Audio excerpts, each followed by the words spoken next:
in a great program here in New York called Child Health Plus, which is available for many, many families who earn, for like a family of four, if you're earning $80,000 or less, you can be covered by Child Health Plus.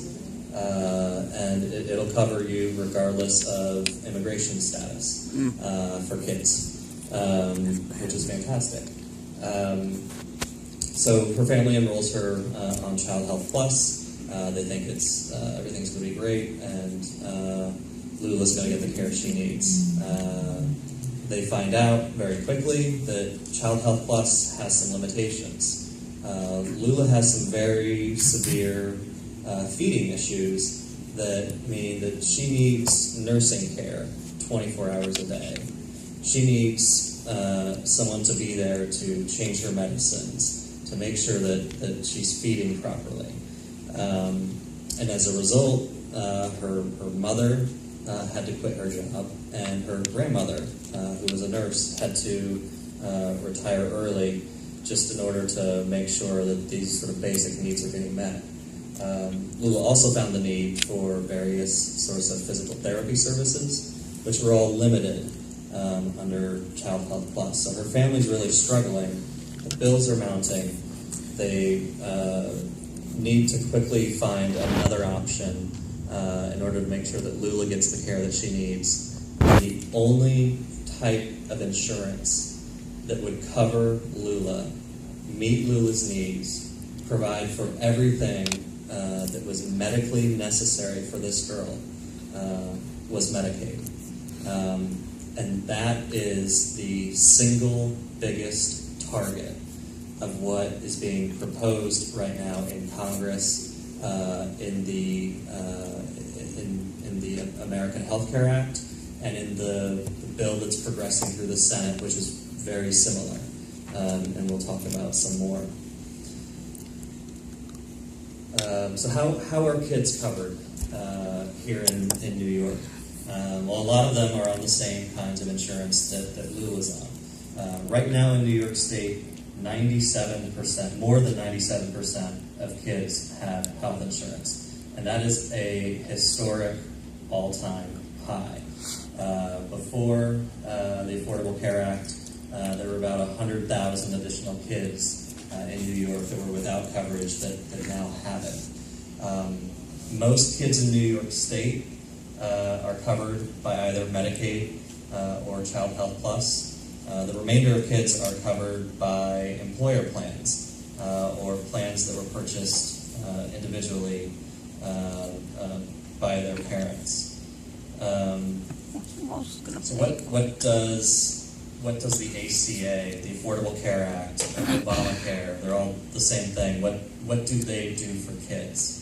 Well, number one, remember the ACA, Obamacare, said that certain types of employers, big employers, you have to provide your employees with health insurance coverage. And so what that meant was a bunch of employers said, okay, well, if we have to cover our employees, let's go ahead and cover their families too. They made it much easier for your employers, if you have coverage through an employer, to provide coverage for your kids. They also said that if your employer doesn't provide it, we're going to set up these exchanges and subsidize the insurance on these exchanges to make it much more affordable for you to purchase your insurance if you can't. And what that did was it made folks much more aware of some of the opportunities that were available to cover kids in New York. This is primarily how those 100,000 kids that I was talking about gained coverage from 2009 to 2015. And these are the kinds of things, with these new enactments, we also saw employers had to not only provide any sort of health care coverage, but they had to cover basic things that all people need.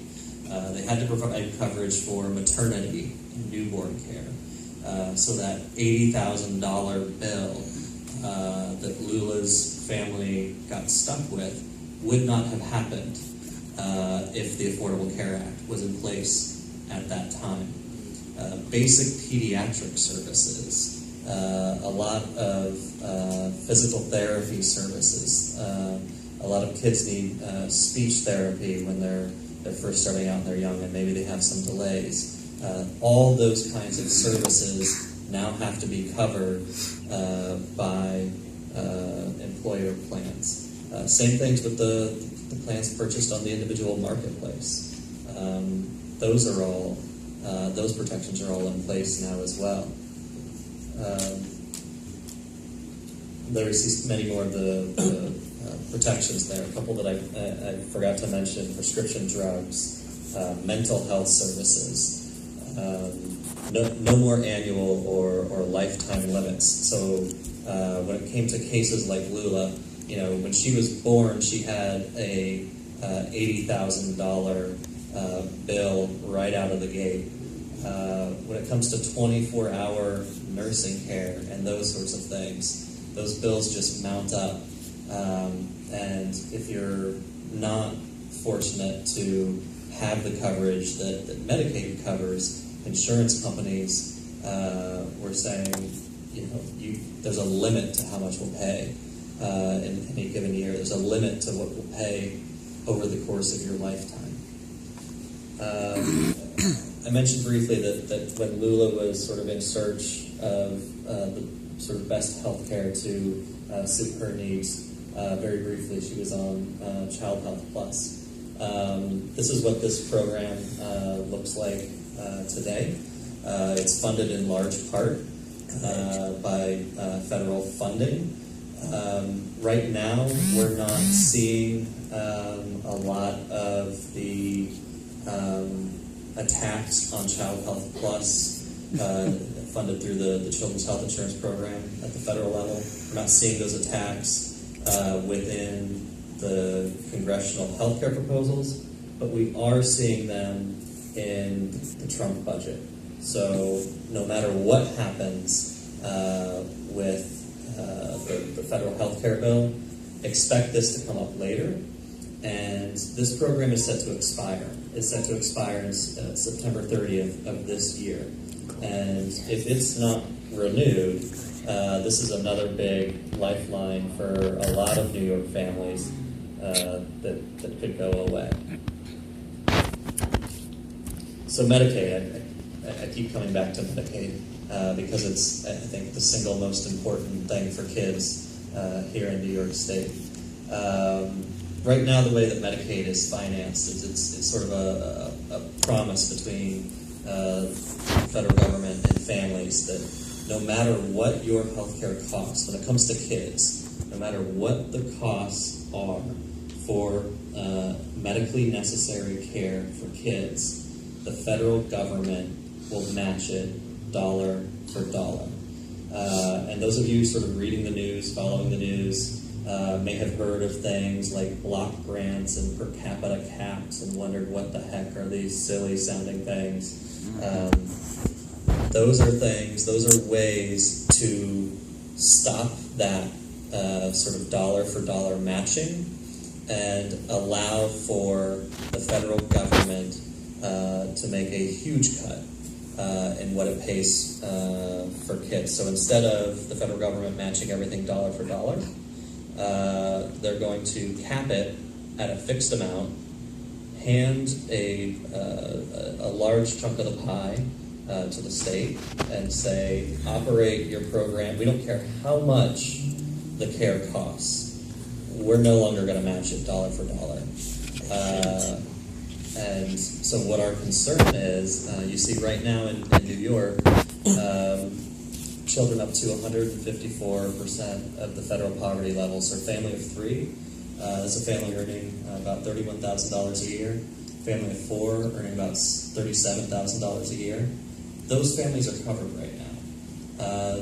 New York is able to offer folks here in the Bronx and elsewhere coverage at those levels because the federal government is matching everything dollar for dollar. If that goes away, that could change.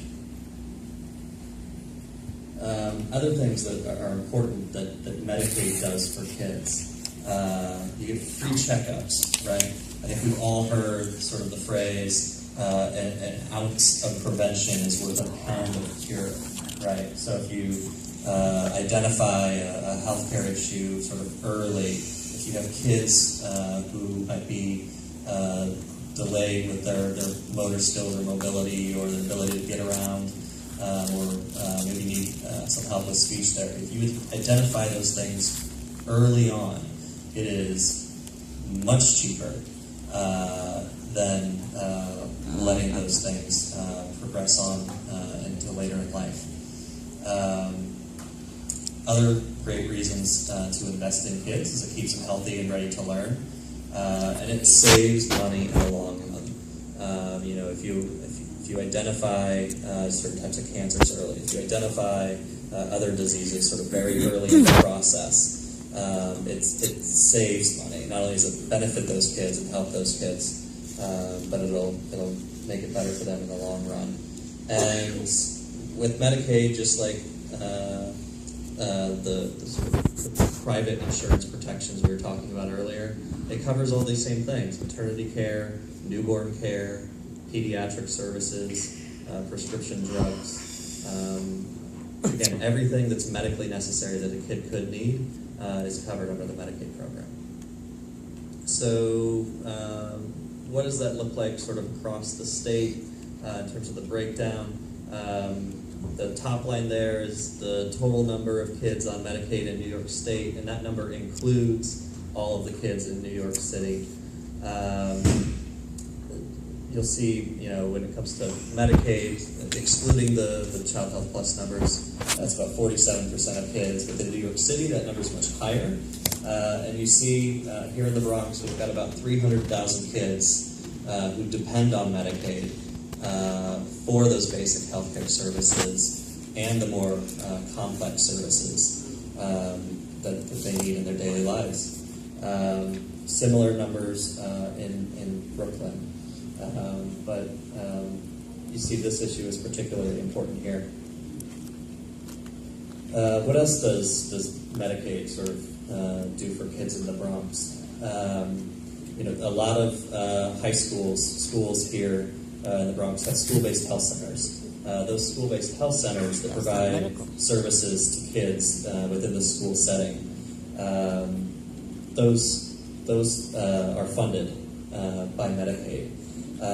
In fact, New York State receives over $200 million a year for school-based services. These are services that anything from your annual sort of vision checks, hearing checks, different screenings, to more complex things like asthma management are some very important services that are provided in the schools.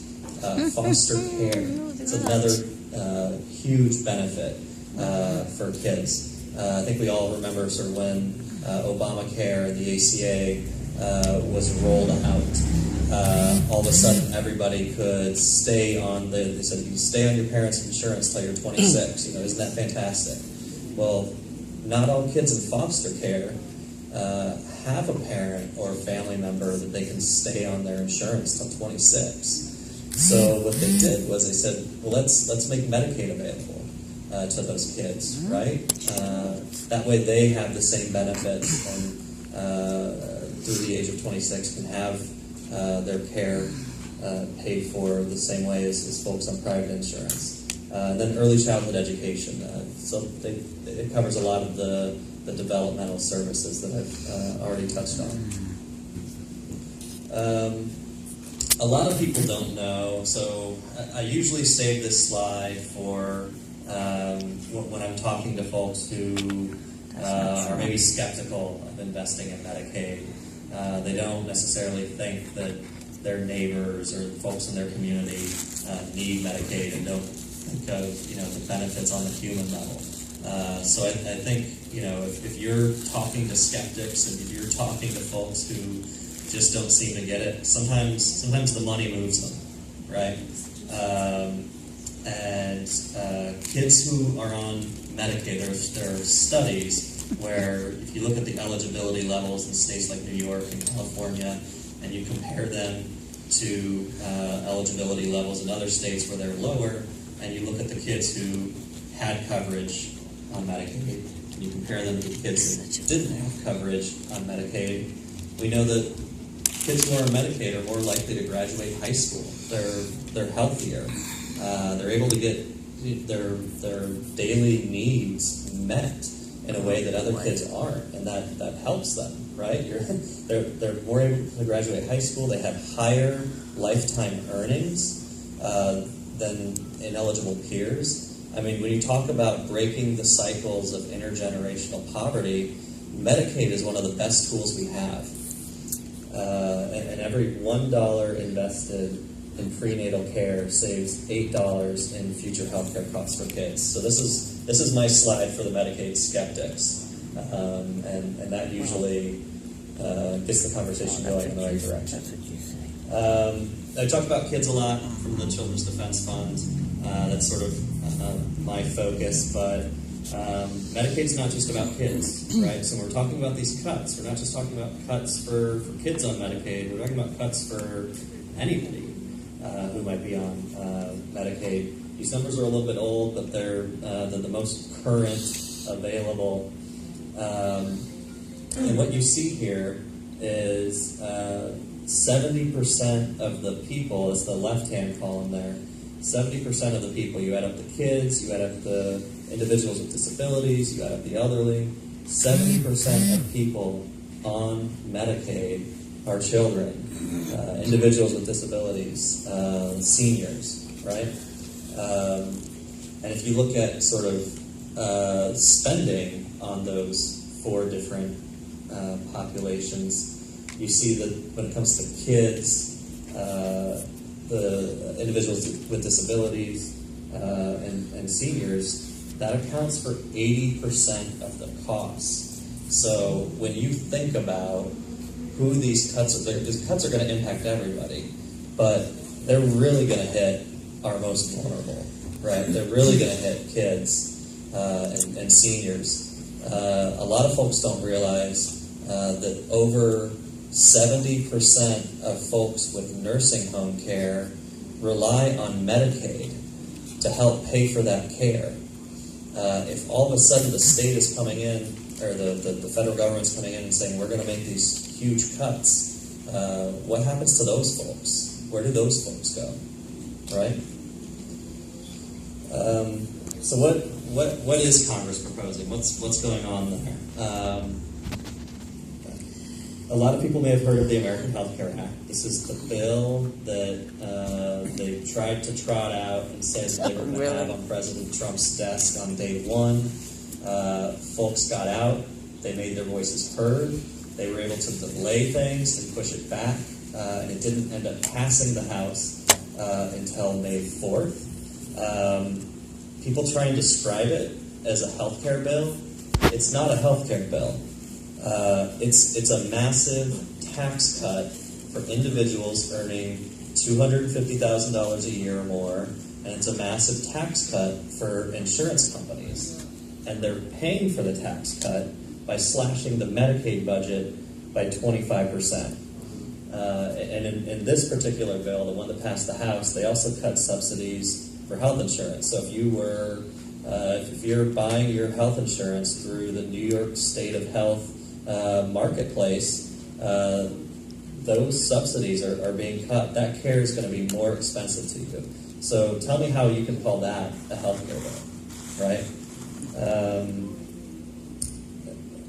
A couple other changes. It eliminates the individual mandates. It eliminates the employer mandates. So all of a sudden, employers, if they decide they no longer want to provide health insurance, that's it. Right.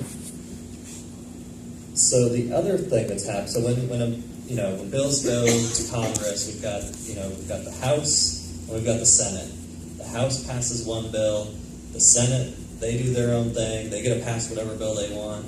And right now, the proposal that's kicking around the House, which is the vote you may be all hearing about right now, That bill is called the Better Care Reconciliation Act, another very poorly named tax cut.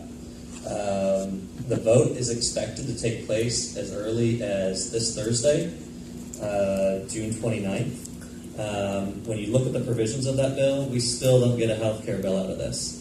We still get massive tax cuts for those earning $250,000 or more, and the tax cuts are not only paid for by that 25% cut in federal Medicaid spending, but they've added on additional cuts that they're trying to hide in the bill in the later years. And so Jonathan, when he was up here, he mentioned that the Congressional Budget Office, which is an independent budget office that's nonpartisan, it's not governed by any senators or politicians or anything like that. These are independent accountants and fiscal policy analysts. When they look at the bill, they're saying that it's actually not cutting Medicaid by as much, but that's not true. Because what the Senate has done is they've hidden all the cuts to take place further out than the scope of time that the Congressional Budget Office looks at. So the numbers that you're hearing and the numbers that I'm able to cite, they're actually going to be worse because they're going to take place much later, and they're forecasted to take place, more than 10 years out. So what happens after that? All right. So say the Senate happens to pass a bill. The bills are going to have to be merged so that they go back to the House, right? So there will be more votes on this, more opportunities. So no matter what happens this Thursday, it's not the end. There's still opportunity and time for action. What will the bill look like? If it gets merged, we don't really know, but both analyses of what's happening in both these bills show us that about 23 million Americans will lose health care.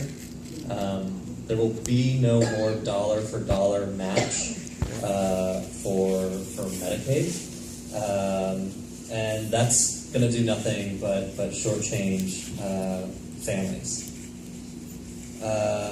What does this mean here in New York? When I talk about this, I try and tell folks to imagine someone walks up to you and says, well, I'm going to start taking away 25% of your paycheck next year.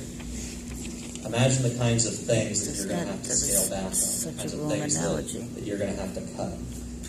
Those cuts will start as early as this upcoming fiscal year, October 1st, 2017, on into the rest of 2018. That the state will lose $240 million in that first year.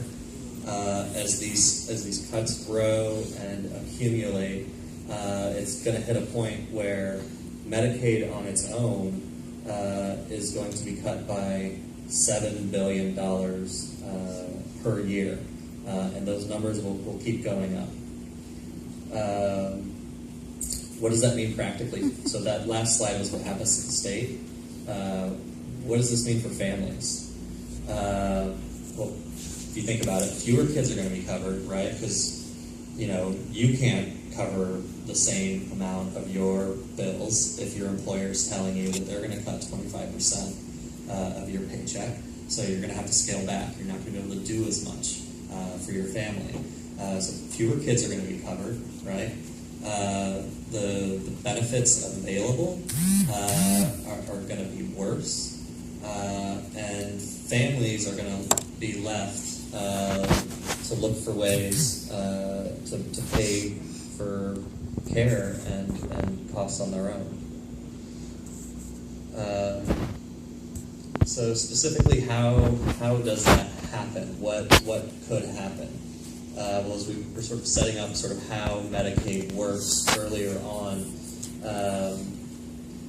the bill that passed the House, this is the same as the bill that passed the Senate, it's going to give states flexibility to start moving back those eligibility levels. So right now, a family of three, if you're earning $31,000 a year or less, you can sign up your kid for Medicaid. If these bills go through, those numbers are going to drop. If you're earning between $21,000 and $30,000 a year, you can have Medicaid right now. If these bills pass, you'll no longer be eligible for Medicaid. And so, if you think about it, that's astonishing. Because what that means is they're taking away care or their health coverage from families earning $25,000 a year in order to give tax cuts to families earning 10 times that amount. So, and we see a similar issue when we talk about coverage for pregnant women. Right now, New York has a much higher level for pregnant women. Above $30,000 a year, you can get coverage for your birth and your newborn child. That could scale back to $26,000.